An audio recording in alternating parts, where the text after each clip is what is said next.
Aujourd'hui, on va parler de préparation physique, plus particulièrement de la spécificité de la préparation physique. Oui, pas de problème. Pourquoi j'ai choisi ce sujet-là? Ben, c'est une petite histoire que je vais vous raconter. Une petite anecdote, c'est, vous trouvez bien comique. Lorsque le conseil sport loisir m'a approché pour faire la présentation, je vais être honnête avec vous, j'ai payé pour physique. Pourquoi? Parce que je ne savais pas de quoi parler. Je n'avais aucune idée quel sujet prendre. J'étais là. Puis cette journée-là, j'ai eu un commentaire, j'ai reçu un courriel de YouTube, un commentaire sur une des vidéos que j'ai postées sur YouTube. Cette vidéo-là, c'est une vidéo d'un athlète que j'entraîne, un joueur de hockey.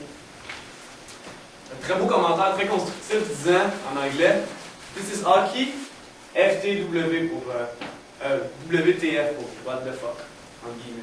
Donc, un très beau commentaire constructif disant où est la spécificité du hockey dans cette vidéo, ça ne ressemble pas du tout à du hockey. Donc, étant très diplomate, de lui répondre, j'attends tes suggestions. Je ne vais jamais donner des suggestions. Donc, pourquoi je vous conte cette histoire-là? C'est simple, c'est pour parler de simulation. Okay? C'est une erreur fréquente, autant de la part des attentes des parents que des attentes des entraîneurs, de vouloir être tellement spécifique que ce qu'ils vont faire, c'est qu'ils vont faire de la simulation. La simulation, c'est quoi? Ça consiste à imiter les gestes sportifs.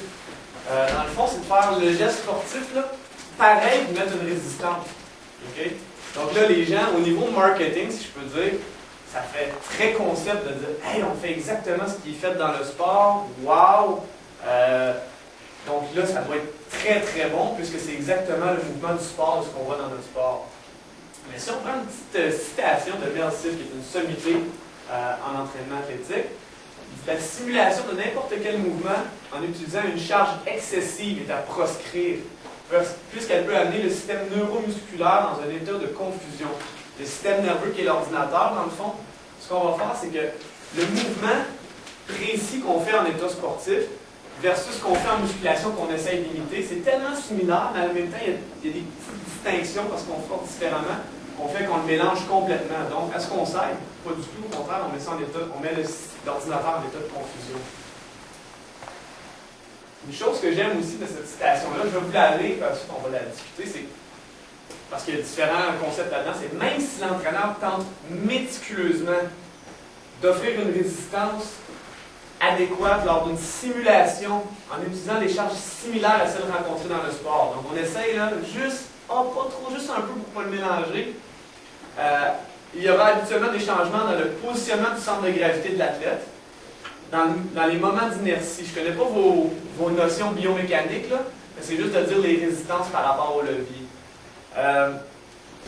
Donc dans les moments d'inertie, dans le centre de rotation, dans le centre de percussion et dans la rigidité mécanique, donc le tronc, tout ça, c'est sûr qu'il va y avoir des paramètres dans le fond qui vont échanger, même si on dit « Ah, moi je fais attention, je ne mets pas trop de résistance parce que je ne veux pas mélanger le système nerveux. » Dans le fond, c'est ça, ça crée tout le temps un état de confusion. Donc moi, à chaque fois que je vois quelqu'un qui me dit « Ah, c'est spécifique, ça ressemble-tu à ce qu'on fait? Ça ne ressemble pas assez, ah non. » Mais non, les parents ou les attentes des entraîneurs face à un préparateur physique, il faut toujours être conscient problème de la simulation. Parce que souvent, le meilleur exemple qu'on peut avoir, c'est un joueur de hockey qui dit « Ah, je vais essayer d'améliorer mon coup de patin, je vais aller en rollerblade avec les résistances avec élastique, et je tourne sur la glace, souvent son centre de gravité, il ne sait plus comment se placer, il se sent comme un débutant. » Donc ça, c'est de la simulation, c'est une erreur à ne pas faire. Donc, dans l'exemple du jeune homme, de l'entraîneur, je ne sais pas l'âge qu'il avait, ou peu importe, c'était un homme, il disait « This is hockey, WTF », ben lui s'attendait à avoir de la simulation, ce que je ne fais pas. Sachant que la simulation est une erreur, donc de dire « Ah, moi là j'entraîne le sport, je fais exactement comme dans le sport, mais avec la résistance », puis que c'est une erreur, ben on sait qu'entre la préparation physique et le sport, il y a un écart. Okay? C'est nécessairement un écart. Maintenant, le but pour faire la préparation physique, l'entraînement vers le sport, c'est qu'il y ait un transfert. C'est que l'entraîneur sur le terrain voit hey, mon athlète est plus en forme, plus explosif, plus rapide, plus endurant, donc il y a une notion de transfert. Donc, le but c'est de diminuer l'écart au maximum, mais sans tomber en état de simulation, parce que là, on crée une confusion au niveau du système nerveux.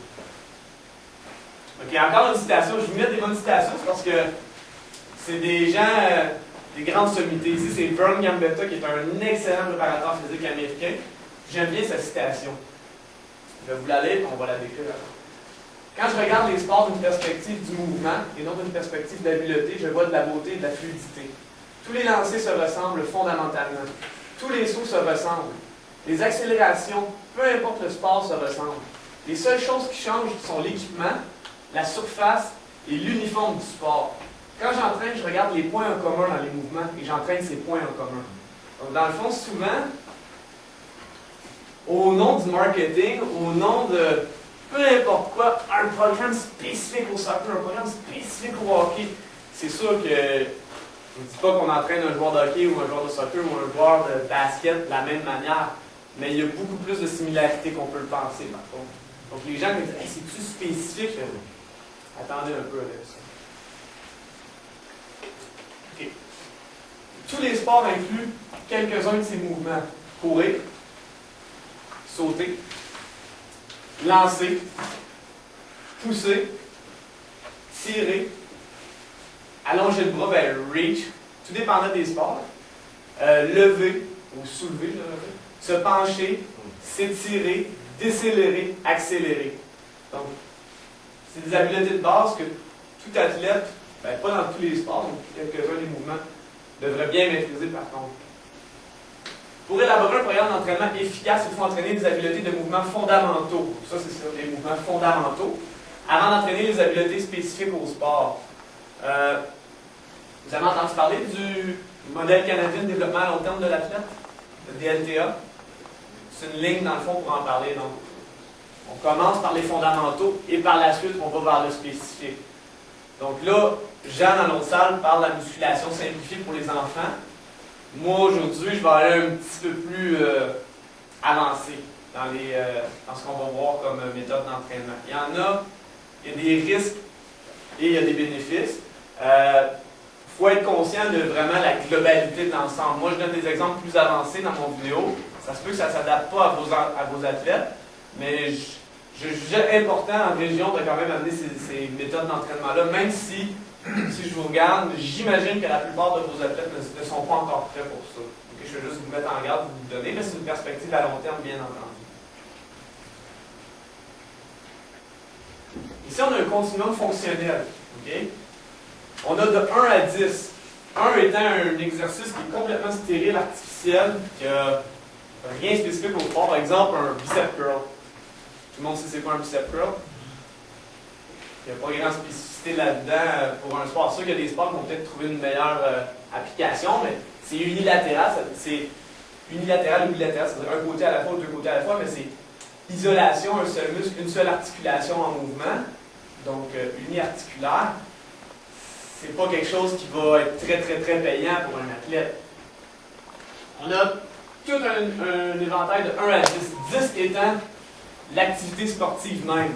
Okay? Ce qu'on va faire aujourd'hui, on va faire une progression de 1 à 6. 7 à 10, je m'en méfie.